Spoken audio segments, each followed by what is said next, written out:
Hello learners, कैसे हैं आप? ठीक ही होंगे और होना भी चाहिए। हम लोग इसके पहले वाले लेक्चर में फ्यूचर इंडेफिनिट टेंस के बारे में थोड़ा सा डिस्कस किया था, और आज हम लोग फ्यूचर इंडेफिनिट के थोड़े से एक्सरसाइज करेंगे। और एक्सरसाइज दिया भी था, 6 एक्सरसाइज हमने बताया था, 6 सेंटेंसेस बोला था, और इन 6 सेंटेंसेस को आज हम यहाँ ट्रांसलेट करेंगे। फिलहाल के लिए आपसे उम्मीद भी किया था हमने कि आप लोग ट्रांसलेशन करके कमेंट बॉक्स में बताएंगे, लेकिन कमेंट बॉक्स में कोई भी एक्सक्यूज नहीं आया। इससे ये पता चलता है कि आपका पूरा कंटेंट क्लियर है। ठीक है, बहुत अच्छी बात है कि कंटेंट क्लियर है, लेकिन फिर भी मैं एक बार इसकी ट्रांसलेशन को रिपीट कर दे रहा हूँ। हो सकता है किसी ने कमेंट करके पूछना भी उचित न समझा हो, फिर भी मैं बता दे रहा हूँ ट्रांसलेशन। पहला सेंटेंस हमारा था, दादाजी हमें कहानी सुनाएंगे। तो इसमें हमने स्ट्रक्चर बताया था कि सब्जेक्ट होगा, सब्जेक्ट के बाद हेल्पिंग वर्ब होगा, और फ्यूचर इंडेफिनिट टेंस के लिए हेल्पिंग वर्ब बताया था विल और शैल, और उसके बाद मेन वर्ब का फर्स्ट फॉर्म रहेगा, ऑब्जेक्ट रहेगा और कम्प्लीमेंट रहेगा। तो उसी प्रकार से उसी क्रम में हम लोग चलेंगे ट्रांसलेशन को लेकर के। एक बार मैं सिंपली यहाँ पे लिख भी दे रहा हूँ आपको, इससे स्ट्रक्चर में दिक्कत ना आए। सब्जेक्ट था, फिर इसके बाद हमने विल शैल लिखा है, उसके बाद वर्ब का फर्स्ट फॉर्म, ऑब्जेक्ट था, एंड दैट कम्प्लीमेंट। उसी के बेस पे हम ट्रांसलेशन करेंगे। तो इसमें सब्जेक्ट क्या है, सब्जेक्ट पहचानने का तरीका क्या होता है, सेंटेंस में जो काम को करने वाला हो वही सब्जेक्ट होगा। तो काम यहाँ कहानी सुनाने का काम कौन कर रहे हैं, दादाजी कर रहे हैं, तो दादाजी हो गए हमारे सब्जेक्ट। हम इनको लिख देंगे यहाँ पर, ग्रैंडफादर, उसके बाद विल और शैल। हमने आपको जब फ्यूचर इंडेफिनिट टेंस पढ़ाया था पिछले लेक्चर में, तो हमने वहाँ डिस्कस किया था कि फ्यूचर इंडेफिनिट टेंस में विल का यूज़ जो करते हैं अदर सभी सब्जेक्ट के साथ करते हैं, बल्कि सेल का जब यूज करते हैं आई और बी के साथ यूज करते हैं। थोड़ा सा उसको अपडेट भी करेंगे हम लोग। अपडेट करते हुए ये जानेंगे हम कि सेल जो है वो इनसियोरिटी दिखाता है और विल जो है सियोरिटी दिखाता है। अब दादाजी हमें कहानी सुनाएंगे, इसको किसी ने सुना होगा दादाजी के मुंह से इस तरीके से कि हाँ दादाजी ने कहा होगा कि हम कहानी सुनाएंगे। इससे उसको ये चीज़ प्रतीत हो गया, इस चीज़ का आभास हो गया कि हाँ दादाजी कहानी सुनाएंगे। वो श्योरिटी के साथ बोल रहा है, तो यहाँ पर श्योरिटी होगा, इसलिए ग्रैंडफादर विल। उसके बाद वर्ब का फर्स्ट फॉर्म हम रखेंगे सुनाने का, लिख सकते हो आप टेल। उसके बाद हमें ऑब्जेक्ट है, देखिए इसमें ऑब्जेक्ट भी दो प्रकार का है, एक डायरेक्ट ऑब्जेक्ट है, दूसरा इनडायरेक्ट ऑब्जेक्ट है। इसके बाद का लेक्चर हमारा सेंटेंस का होगा, और सेंटेंस में हम डायरेक्ट ऑब्जेक्ट क्या होता है, इनडायरेक्ट ऑब्जेक्ट क्या होता है, उन दोनों के बारे में चर्चा करेंगे। लेकिन यहाँ फिलहाल के लिए इसमें दो प्रकार के ऑब्जेक्ट हैं। तो पहले सबसे हम यहाँ लिखेंगे ऑब्जेक्ट में, पहले ऑब्जेक्ट में जो कि इनडायरेक्ट ऑब्जेक्ट है, टेल अस। उसके बाद क्या बता सुनाते हैं, अ स्टोरी। ठीक है, इसी प्रकार से दूसरा सेंटेंस हमारा था, कल हम विद्यालय नहीं जाएंगे। ये हमारा नेगेटिव का हमने बताया था, सेल के तुरंत बाद यहाँ पर हम नोट रख देंगे। उसी क्रम में हम इसको ट्रांसलेट करेंगे। सब्जेक्ट इसमें क्या है, हम ले जाने का काम कौन कर रहे हैं, हम के अकॉर्डिंग यहाँ पर सब्जेक्ट हो जाएगा वी। वी के बाद देखिए, अब भी हम बताए थे पिछले लेक्चर में कि वी और आई इन दोनों के साथ सेल का प्रयोग करेंगे। लेकिन कल हम विद्यालय नहीं जाएंगे, जैसे कि इसको किसी ने प्लान किया होगा, प्लान करने के साथ साथ अगर उसने प्लान किया तो हो सकता है इसकी सियोरिटी के साथ ही प्लान कर रहा है। सियोरिटी के साथ अगर प्लान कर रहा है तो हम यहाँ विल लगा देंगे, और अगर इन सियोरिटी है तो हम सेल लगा सकते हैं। लेकिन सियोरिटी होने पर हम विल लगाएंगे, मतलब किसी चीज़ की निश्चितता होने पर। जैसे कभी कभी ऐसा केस होता है, अगर कभी कभी मजाक में आपके पिताजी ने आपको कह दिया बहुत दुष्टता कर तुमको मार डालूंगा, तो मार डालूंगा मतलब ये उनका एक मजाक होता है, तो वहां पर श्योरिटी नहीं होगी। तो वो कह सकते हैं I shall kill you, I shall beat you, जो भी कहते हैं। ठीक है, उस तरीके से उन्होंने कहा, तो वहाँ श्योरिटी नहीं है क्योंकि उन्होंने इस चीज़ को मजाक में कह दिया। लेकिन कहीं आपका झगड़ा हो गया और झगड़े के दौरान किसी ने कह दिया मैं तुमको मार डालूंगा, तो 100% श्योर है, एग्रेसिव होकर के उसने कहा, तो उसने धमकी देते हुए भी कहा और उसने श्योरिटी के साथ कहा कि मैं तुमको मार डालूंगा, तो वहां पर बोलते हैं I will kill you. Surety और इनश्योरिटी आपको समझ में आ गया होगा। तो बिल और सेल का श्योरिटी और इनश्योरिटी के अकॉर्डिंग श्योरिटी पर बिल और इनश्योरिटी पर सेल का प्रयोग करेंगे, इसमें कोई दिक्कत होना नहीं चाहिए आपको। यहाँ पर बी विल, उसके बाद हम वर्ब का फर्स्ट फॉर्म रखेंगे, जाने का काम कर रहा है वी विल गो। अब इसमें आप ध्यान देंगे तो इसमें आपको ऑब्जेक्ट नहीं मिल रहा होगा, इसमें हम अदर वर्ड लेकर के चलते हैं। We will go, sorry negative बनाना है हमको, तो यहाँ पर वी विल उसके बाद नॉट वर्ड रखना है, तो हम नॉट पहले लिखेंगे और नॉट लिखने के बाद फिर हम वर्ब का फर्स्ट फॉर्म रखेंगे। अब हम यहाँ लिख सकते हैं गो, वी विल नॉट गो, फिर टू स्कूल। दिक्कत होना भी नहीं चाहिए। क्या बच्चे क्रिकेट खेलेंगे। अब इसका जब ट्रांसलेशन करना होता है थोड़ा सा स्ट्रक्चर में इम्प्रूवमेंट कर दे रहे हैं, थोड़ा सा चेंज कर दे रहे हैं, देखिएगा ध्यान से आप लोग। सब्जेक्ट के पहले ही यहाँ पर विल या सेल आ जाता है, विल या सेल सब्जेक्ट के पहले आ जाता है और सेंटेंस के लास्ट में फुल स्टॉप ना होकर के क्वेश्चन मार्क आ जाता है, क्योंकि इंट्रोगेटिव सेंटेंस क्वेश्चन मार्क के साथ ही होता है। अब हम इसका ट्रांसलेशन करेंगे, अब स्ट्रक्चर के अकॉर्डिंग चलेंगे। क्या बच्चे क्रिकेट खेलेंगे। अब देखिए इसमें श्योरिटी नहीं पता चल रही है, इसमें इनश्योरिटी है, तो यहाँ हम यूज करेंगे सेल, सेल। उसके बाद सब्जेक्ट आ जाएगा चिल्ड्रेन, उसके बाद वर्ब का फर्स्ट फॉर्म प्ले, उसके बाद ऑब्जेक्ट देखते हैं है या नहीं। ऑब्जेक्ट इसमें है, क्या खेलेंगे, क्या से प्रश्न करने पर हमको ऑब्जेक्ट मिल गया, प्ले क्रिकेट। अच्छा एक चीज ध्यान दीजिएगा, अभी आपको हम बता दे रहे हैं कि ऑब्जेक्ट अगर हमको किसी सेंटेंस से निकालना हो तो उसके लिए हमारे पास बहुत ही इजी रूल है।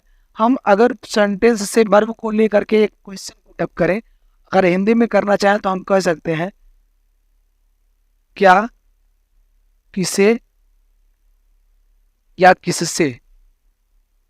इन तीनों से अगर हम प्रश्न करते हैं, इन तीनों में से किसी एक से, और साथ में वर्ब जोड़ देते हैं। जैसे अभी हमने अगर इसको हम ले लें, दादाजी किसे कहानी सुनाते हैं, एक क्वेश्चन तो यहाँ से बनेगा किसे करके, तो भी हमको ऑब्जेक्ट मिल जा रहा है हमें, तो यहाँ हमें शब्द क्या है, ऑब्जेक्ट है। हमने इसको अस कहा और हमने बताया भी, देखिए ये इनडायरेक्ट ऑब्जेक्ट है। और उसी प्रकार से दादाजी हमें क्या सुनाते हैं, तो क्या से प्रश्न करने पर हमको कहानी मिल गया, स्टोरी मिल गया, ये हमारा डायरेक्ट ऑब्जेक्ट है। दो प्रकार का ऑब्जेक्ट मिला हमको। अच्छा इस सेंटेंस में दादाजी हमें किससे सुनाते हैं, ये कोई चीज इस तरीके से इसमें कोई आंसर नहीं मिल रहा है, इससे कोई आंसर नहीं। अच्छा इसमें थोड़ा सा ये होता है कि रेयर केस में कुछ सेंटेंसेज में आता है, कुछ सेंटेंसेज में इससे क्वेश्चन पुटअप करने पर आप ऑब्जेक्ट पाओगे, मैक्सिमम केसेज में आप इन दोनों से ही ऑब्जेक्ट पा जाओगे। तो आप ऑब्जेक्ट निकालने का एक तरीका हिंदी में सीख लिए, और इंग्लिश में अगर करना हो तो इसी का आप इंग्लिश वर्ड यूज कर लो। क्या के लिए यूज होता है व्हाट, उसको आपने लिख दिया, इसके लिए होम लिख दिया और इसके लिए टू होम लिख दिया। इनसे क्वेश्चन अगर इंग्लिश में आप कर लेते हो तो आपको यहाँ पर आपका ऑब्जेक्ट मिल जाएगा। जैसे हमने यहाँ कह दिया what will grandfather tell us, grandfather हमें यानी दादाजी हमें क्या सुनाएंगे, what will grandfather tell us. What will grandfather tell us से तुरंत आंसर आता है story, grandfather will tell us story, हमें क्या सुनाएंगे, story, a story. A story हमारा ऑब्जेक्ट हो गया। इसी प्रकार से आप होम से भी क्वेश्चन करोगे और से, तो आपको जो आंसर मिलेगा वो आंसर ही ऑब्जेक्ट होगा।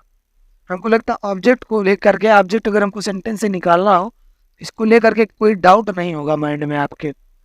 इसके बाद हम लोग अगला करेंगे जो आपका इंट्रोगेटिव सेंटेंस है और डब्ल्यू टाइप के बेसिस पर है। इसमें पक्षी आसमान में कब उड़ेंगे, ये प्रश्न हमारा था, इसका हम ट्रांसलेशन करेंगे। यहाँ पे हमको कुछ और नहीं करना होता है, हम लोग क्या करते हैं क्वेश्चन वर्ड इसमें ऐड कर देते हैं। क्वेश्चन वर्ड को ऐड करते हुए हम इसका ट्रांसलेशन करेंगे। सबसे पहले क्वेश्चन वर्ड इसमें ढूंढेंगे क्या है, क्वेश्चन वर्ड क्या है इसमें, पक्षी आसमान में कब उड़ेंगे। ये कब शब्द जो है यही क्वेश्चन वर्ड है।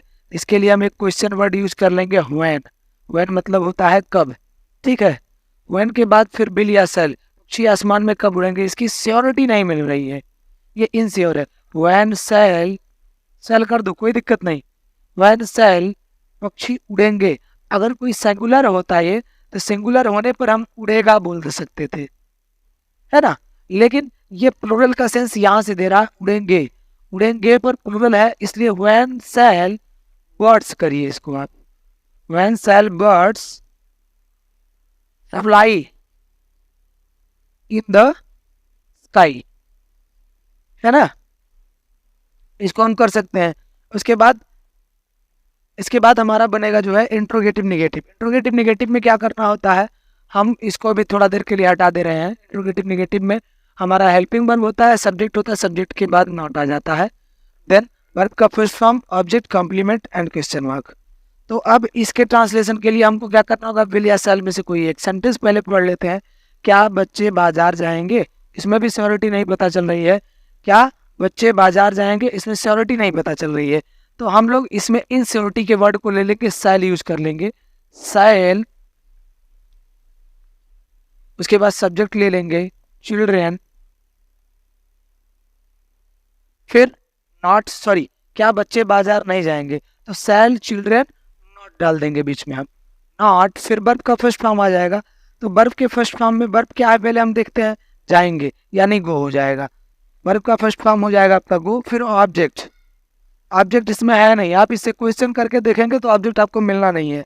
फिर इसमें अदर वर्ड जो है टू मार्केट, तो हम यहाँ टू मार्केट डाल दे रहे हैं और साथ में क्वेश्चन मार्क। कोई दिक्कत यहाँ तक होनी नहीं चाहिए वैसे।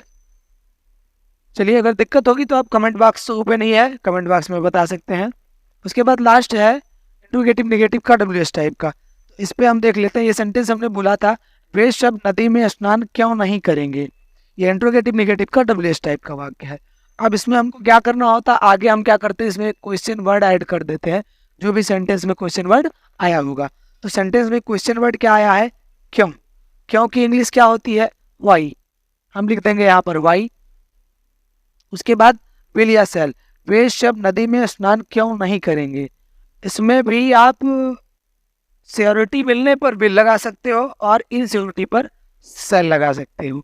आप ऐसा वैसे हो सकता है इस तरीके से किसी को सुने हो कहते वक्त कि वो स्नान नहीं करेंगे, तो माइंड में प्रश्न आया, उन्होंने सियोरिटी दे दिया ना कि हम नदी में स्नान नहीं करेंगे, तो प्रश्न आया कि वो नदी में स्नान क्यों नहीं करेंगे। हो सकता है यहाँ सियोरिटी हो, तो हम सियोरिटी के सेंस से इसको लगा देते हैं, क्योंकि सेंटेंस जो है वो सेंस पे डिपेंडेंट है। तो यहाँ पर सेंस हमको इस तरीके से सियोरिटी का मिल रहा है, तो वाई बिल, उसके बाद हम सब्जेक्ट डाल देंगे वे सब यानी दे, वाई बिल दे, उसके बाद नॉट डाल देते हैं। फिर वर्ब का फर्स्ट फॉर्म, वर्ब क्या है, स्नान करना, why will they not baths. उसके बाद ऑब्जेक्ट है, there is no object. Other word complement या अदर वर्ड है, why will they not bath in the river.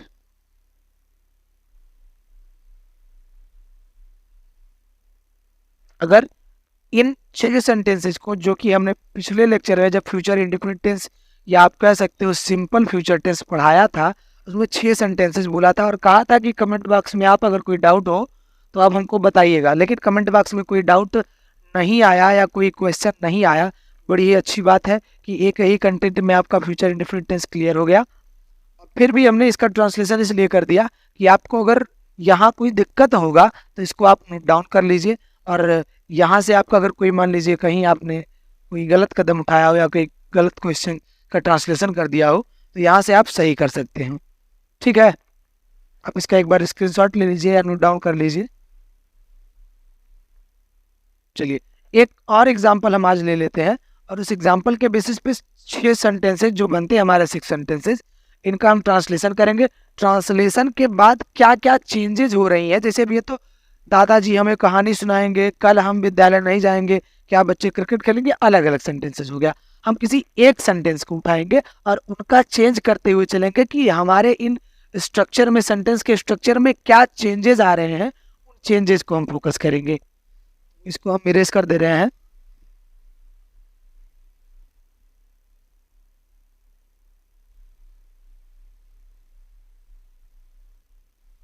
Structure तो आपके पास होगा ही, एक सेंटेंस सिर्फ उठा लेते हैं, कोई नॉर्मल सा सेंटेंस।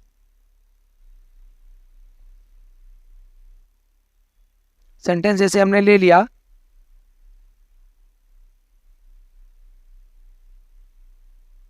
मैं तुम्हें एक पुस्तक दूंगा। हमने सेंटेंस ले लिया, मैं तुम्हें एक पुस्तक दूंगा, और इसका हम आज 6 सेंटेंसेस जो बनते हैं क्रम से, उनमें क्या बदलाव होता है उन बदलाव को देखते हुए इसका ट्रांसलेशन हम करेंगे। मैं तुम्हें एक पुस्तक दूंगा, सबसे पहले हम इसका अफर्मेटिव बनाएंगे। अफर्मेटिव में सबसे पहले क्या मांगता है कि सब्जेक्ट हमको सबसे पहले चाहिए। यहाँ देने का काम कौन कर रहा है? मैं। तो हम इसके लिए सब्जेक्ट लिख देंगे आई। पहला सेंटेंस देख लेते हैं, आई। उसके बाद विल या शैल दोनों में से कोई एक। मैं तुम्हें एक पुस्तक दूंगा, कह रहा है कोई तो श्योरिटी के साथ कह रहा है ना, तो यहाँ श्योरिटी हो गई, तो यहाँ हम लगा देंगे आई विल। उसके बाद वर्ब आ जाएगा, वर्ब इसमें हम डाल देते हैं आई विल गिव। उसके बाद ऑब्जेक्ट आ गया। अब देखो यहाँ प्रश्न करने पर मैं तुम्हें क्या दूंगा? एक पुस्तक दूंगा, ठीक है, और किसे दूंगा? तुम्हें दूंगा, आई विल गिव। उसके बाद हम पहले सबसे इनडायरेक्ट ऑब्जेक्ट रखेंगे, यू अ बुक। किसी को इसमें कोई दिक्कत होनी नहीं चाहिए, वैसे होगी तो कमेंट बॉक्स है ही, जान ही रहे हो आप लोग। चलिए दूसरा देख लेते हैं क्या बदलाव के साथ ये चीजें आती है दूसरे सेंटेंस में। उसके बाद हम सबसे पहले फिर सब्जेक्ट को ही रखेंगे, सब्जेक्ट के बाद श्योरिटी दिख ही रही है, मैं तुम्हें एक पुस्तक नहीं दूंगा, नेगेटिव बन जाएगा। हम लिख सकते हैं आई विल, श्योरिटी है तो विल लगा दिया। उसके बाद विल के बाद हमने बताया था नॉट लिखेंगे, तो नॉट लिख दिया हमने। फिर वर्ब का फर्स्ट फॉर्म डाल दिया, फिर इनडायरेक्ट ऑब्जेक्ट डाल दिया, उसके बाद डायरेक्ट ऑब्जेक्ट डाल दिया। क्लियर? अब इसमें बदलाव देखिएगा, इसमें विल के तुरंत बाद हमने सिर्फ नॉट डाल दिया है, पूरे सेंटेंस के एक एक वर्ड को हमने उसी तरीके से लिखा है, सिर्फ विल के बाद हमने नॉट डाल दिया है। इसके बाद तीसरा देखेंगे हम, इंट्रोगेटिव जो बनाना है वो भी हेल्पिंग वर्ब टाइप का, और हेल्पिंग वर्ब हमने विल और सेल बताया, तो इसी के बेसिस पे बनाना है। तो हमने बताया था सबसे पहले विल या सेल रखेंगे, पता चल ही गया है। प्रश्न बन जाएगा, क्या मैं तुम्हें एक पुस्तक दूंगा? अच्छा आप देखिए, अब इसमें सस्पेंस आ रहा है, क्या मैं तुम्हें एक पुस्तक दूंगा, श्योरिटी है ही नहीं, यहां पर आप सेल लगा दो, यहां आप सेल लगा दो भाई, क्या मैं तुम्हें एक पुस्तक दूंगा। अब मुझे भी नहीं पता, तुम्हें भी नहीं पता है, तो सेल आई, उसके बाद सब्जेक्ट के बाद हम डाल देंगे, अभी तो नॉट है नहीं, नेगेटिव वर्ब का फर्स्ट फॉर्म डाल देते हैं, सेल आई गिव। उसके बाद सेम उसी तरीके से हमको लिखना है, यू अ बुक। बस यहाँ पर क्या करना है, हमको क्वेश्चन मार्क लगा देना है। तो चेंजेस देख रहे हो कहाँ हो रहा है, विल के बाद यहाँ एक नॉट आ गया, उसके बाद वर्ब का first form, indirect object, direct object, complement नहीं, अदर वर्ड कुछ नहीं है, उसको हमने नहीं लिखा है। तो यहाँ पर क्या हो गया, देखिए जो चेंजेस आ रहे हैं वो सब्जेक्ट में आ जा रहे हैं, हेल्पिंग वर्ब में आ जा रहे हैं। अगर नेगेटिव वर्ड नॉट आ रहा है तो इन्हीं का इधर उधर हेर फेर हो रहा है, लेकिन जो मेन वर्ब है, मेन वर्ब के बाद सभी वर्ड आप देख रहे हो उसकी सीरीज नहीं बदल रही है, अपने क्रम में वहीं पे ही है, give you a book, give you a book, give you a book. इसी प्रकार से हम अगर फोर्थ सेंटेंस देखेंगे, जिसका हम कह सकते हैं इंट्रोगेटिव सेंटेंस डब्ल्यूएस टाइप का बनेगा, कोई भी डब्ल्यूएस टाइप लेंगे। मैं तुम्हें एक पुस्तक कब दूंगा या क्यों दूंगा, कब दूंगा ले लेते हैं, इसमें भी श्योरिटी नहीं है। व्हेन शैल आई गिव, भाई क्वेश्चन वर्ड डाल दिया, उसके बाद हेल्पिंग वर्ब ले लिया, सब्जेक्ट ले लिया हमने, सब्जेक्ट आई है, उसके बाद नेगेटिव तो बनाना नहीं है, वर्ब का फर्स्ट फॉर्म ले लिया, उसके बाद direct object, sorry indirect object डाल दिया हमने, उसके बाद डायरेक्ट ऑब्जेक्ट डाल दिया। क्वेश्चन मार्क आप नहीं बोलोगे, इंट्रोगेटिव होने का मतलब क्वेश्चन मार्क होना चाहिए। इसके बाद फिफ्थ सेंटेंस हम देखेंगे इंट्रोगेटिव नेगेटिव का। तो इंट्रोगेटिव नेगेटिव में हमने बताया था सेल लगेगा, सब्जेक्ट लगेगा, सब्जेक्ट के तुरंत बाद हम नेगेटिव वर्ड नॉट डाल देंगे। तो हम अब क्या मैं तुम्हें एक पुस्तक नहीं दूंगा, अब ये भी श्योरिटी नहीं पता चल रही है, तो इसमें भी हम सेल यूज कर लेते हैं, सेल आई, सब्जेक्ट के बाद नॉट डालना है, not give you a book, question mark. Last है हमारा, मैं तुम्हें एक पुस्तक क्यों नहीं दूंगा या कब नहीं दूंगा। अच्छा, क्यों नहीं दूंगा, इसमें भी सस्पेंस ही है, आपको भी नहीं पता मुझे भी नहीं पता, या हो सकता मुझे पता हो आपको ना पता हो, तो इसमें फ्रीडम है, दोनों आप लगा सकते हो, विल और सेल दोनों लगा सकते हो। तो अगर जैसे अब हमको करना है ट्रांसलेशन, हम आपसे कह दिया कि मैं तुम्हें एक पुस्तक क्यों नहीं दूंगा, तो रीजन तो मुझे पता है, मैं श्योरिटी दिखा रहा हूँ कि क्यों नहीं दूंगा, तो मैं अपने हिसाब से विल लगा सकता हूँ, नहीं तो सेल। तो फ्रीडम इस चीज के लिए है कि सेल और विल कहाँ सेंस दे रहा है श्योरिटी और इनश्योरिटी का, उसको देखते हुए आप लगाओगे। तो हम चलिए लगा देते हैं यहाँ पर सेल ही, आपके अकॉर्डिंग, आपको पता नहीं है इसलिए आपके अकॉर्डिंग लगा देते हैं, वाई सेल आई। आई के तुरंत बाद देखिए, आई के बाद ही नॉट डाला था, आई के बाद ही नॉट डाल देंगे, not give U a book. अब हम डिस्कस करेंगे कि चेंजेस क्या हो रहे हैं। देखो ये जान लो, आपके सामने स्ट्रक्चर है सेंटेंस का, इस एक सेंटेंस के बेसिस पे आप क्लियर कर लोगे कि किस प्रकार से चेंजेस हो रहे हैं अफर्मेटिव नेगेटिव में, इंट्रोगेटिव में, इंट्रोगेटिव डब्ल्यूएस टाइप में, इंट्रोगेटिव नेगेटिव में, इंट्रोगेटिव नेगेटिव डब्ल्यूएस टाइप में।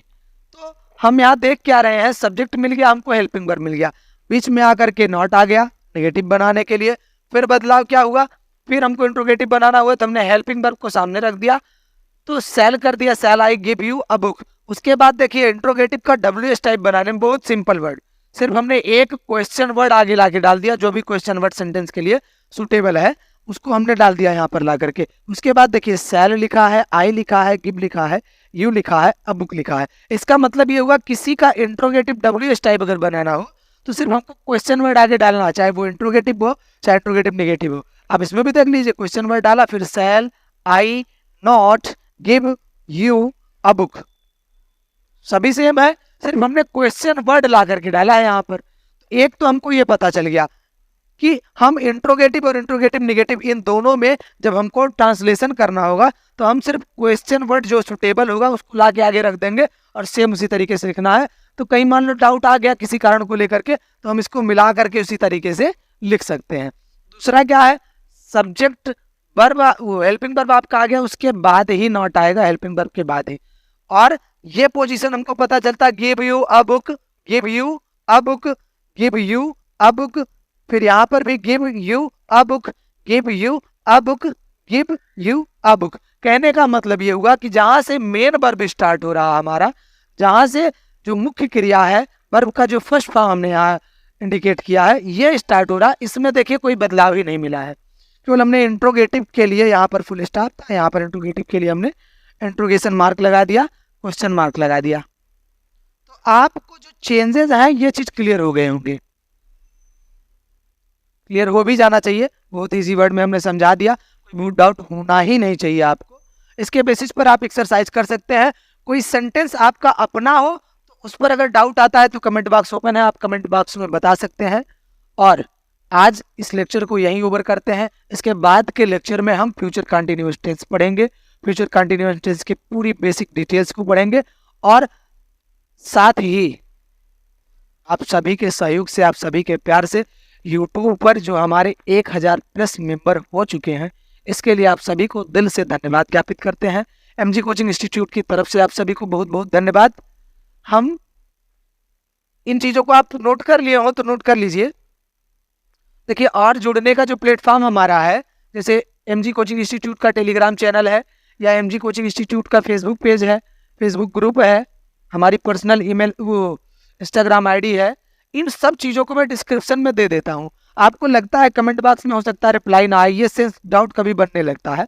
अगर ऐसा लगता है कमेंट बॉक्स में डालने पर रिप्लाई नहीं आती है, तो आप ये काम कर सकते हैं कि इंस्टाग्राम को आप हमारे फॉलो कर लीजिए, वहाँ पर्सनल मैसेज डाल दीजिए, या फेसबुक ग्रुप पे आप डाल दीजिए, फेसबुक पेज पर मैसेज डालिए, आप प्लेटफॉर्म तैयार है आपके पास। और टेलीग्राम जो चैनल है उस पर एक ही पर्पज से हमने बनाया है कि उस पर आप सभी को हम जल्द ही, जितना जल्दी हमारे वहाँ पर एक हमने भी उस पर भी प्लान किया है कि एक परिवार हमारा उस पर भी पूरा हो जाए लंबा टेलीग्राम चैनल पर, उसके बाद हम उस पर एक्सरसाइज स्टार्ट कर देंगे। तो आप जितना जल्दी उसके जुड़ने की कोशिश करिए, जुड़ने के बाद ही हम लोग उस पर डिस्कस कर सकते हैं, उस पर हम लोग जो भी एक्सरसाइज होगा, और श्योर है आप ग्रामर का एक्सरसाइज वहाँ पाएंगे, और धीरज सर के माध्यम से साइंस के भी कुछ क्वेश्चंस पाएंगे, उनको सॉल्व करेंगे। तो आपको कॉपी और कलम लेकर के बैठने की जरूरत नहीं है। समस्याएं ये आती है कि बच्चे कॉपी कलम लेकर बैठते हैं, लंबा समय लग जाता है। जैसे भी हमने सेंटेंस लिख करके इसमें दे दिया और ट्रांसलेशन किसी एक को दे दिया, हमने कहा ये बताइए इसमें अफर्मेटिव है या निगेटिव है, या हमने कह दिया कि इन सेंटेंसेज में आप सेलेक्ट करिए